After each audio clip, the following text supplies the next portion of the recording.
ए सखी बेटी के विदाई होता हो। अरे हाँ ए सखी अखिया से लोर गिरता। ए सखी विदाई के गीत गावा ना।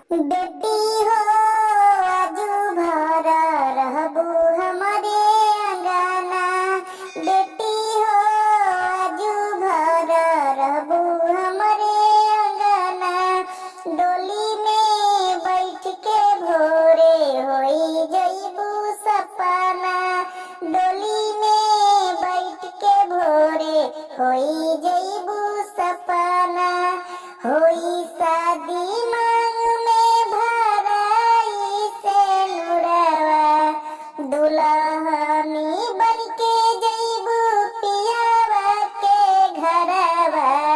बेटी हो रही जइहे नैहर कलपना।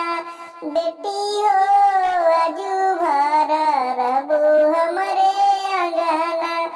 बाबूजी के प्यार छूटी माई के दुलार हो।